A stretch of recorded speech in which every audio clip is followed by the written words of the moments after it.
this was a pretty short notice fight for you. I don't know when you found out that you were going to take this fight, but how's the preparation been with a little bit less notice? It was short notice just on the opponent, but I've been training all year. You know, as soon as my twins were born, it's been 8 months, I got right back in the gym and I just, slowly got into a new groove with a new schedule. And I wanted to get acclimated to that right away. So we were working on some big fights, and they just weren't coming together, just timing-wise. And so I started to put pressure on the UFC, saying, "Hey, man, I've accepted all these fights, and they haven't come through. But I've been training, and I was just waiting to, turn it up to the next year." And so they gave me Burgos, and I was like, "Cool, let's do it."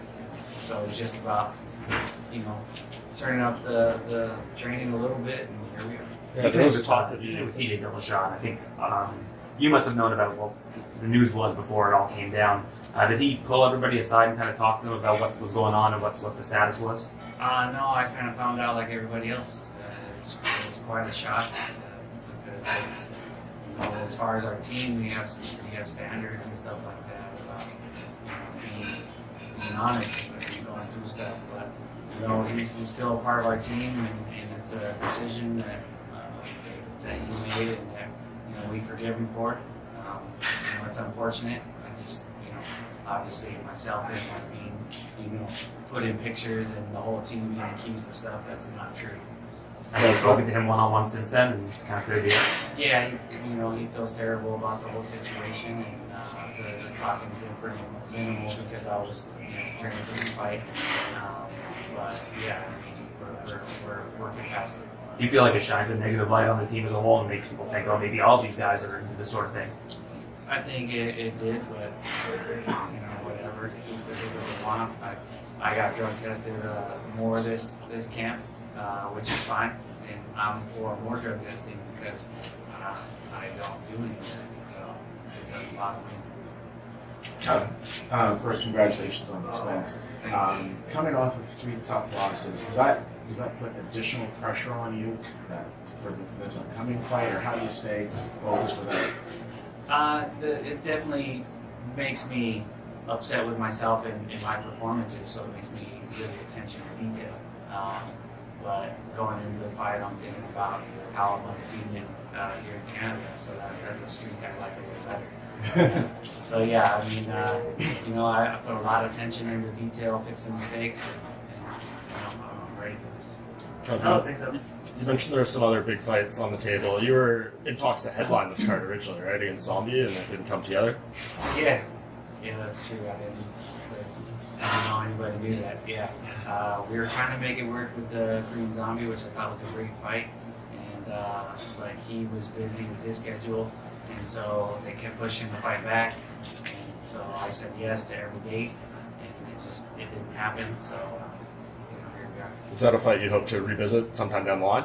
Yeah, I think I just saw that he got a fight booked, but yeah, I mean, I think that's a fight that fans would love. So I mean, at this point in my career, I'm just wanting to put on great fights for fans.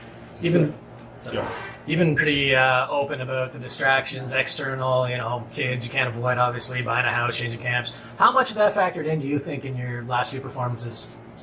I mean, I just don't feel like I performed at my best. So, looking at everything, just saying, well, maybe I should have been able to get away and focus a little bit more. And that's on me. I wanted to be, as a fighter, it's very selfish, and you want to be the best at it, and you obsess about it. And I've always done that. And having kids and all that is something new, something exciting that just had my attention. And I would go to work and come home, and then it's like I'm enjoying that. So that being said, I just was able to get away a little bit this camp. Spent half my week in India, and then the last 2 weeks in here, and it just made me able to kind of come home and study film and really kind of obsess about the fight instead of playing with my kids. So better balance now. Yeah, better balance, and it's a learning experience. You grow up, things change, and you have to adjust. Cub, you've won so many fight of the night bonuses. Shane, he has 2 and 5 fights. So you know the fans look for these fights. Obviously, do you look at it the same way as as far as being exciting or being a challenge, knowing again that people are expecting another fight of the night from the two of you?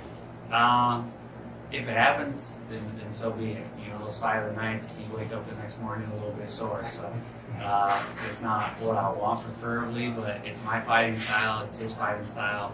If it happens, it happens. But I mean, I would prefer a short night. You know, I prefer to go in there and get it done and get out of there. But another fight of the night, you know, to add to the number, that's cool with me too.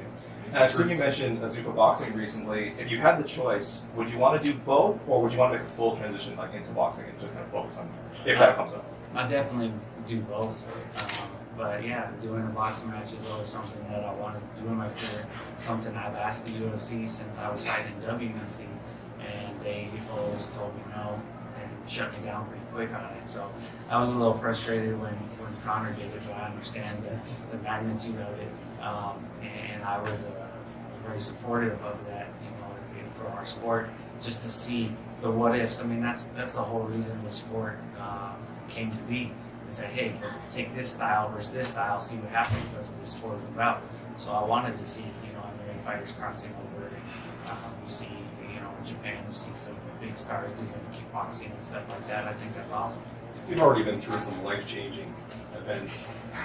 In trouble as a teenager. Talk about your mindset then, and going through that period, and where you're at now as a father, and how you've evolved as a person.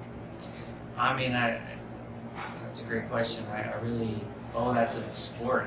You know, I think this sport gives you a lot of humbling lessons, you know, losses and just being able to work hard, having structure, being accountable. You know, nobody checks up on me for, you know, making weight and doing all these things and doing that extra road work and stuff like that. So you have to be accountable for things, and I think that just, if you allow it to, the sport can make you a great human being. You know, it's like, you know, people tell me all the time, why don't you talk more crap? Be like, you know, look at Cody Covington, you know. Like, I just think he's kind of a douche. I wouldn't sell my soul just for more money. You know? Like I do well. I'm happy with who I am and where I'm at in my career, and I wouldn't do more to make more money.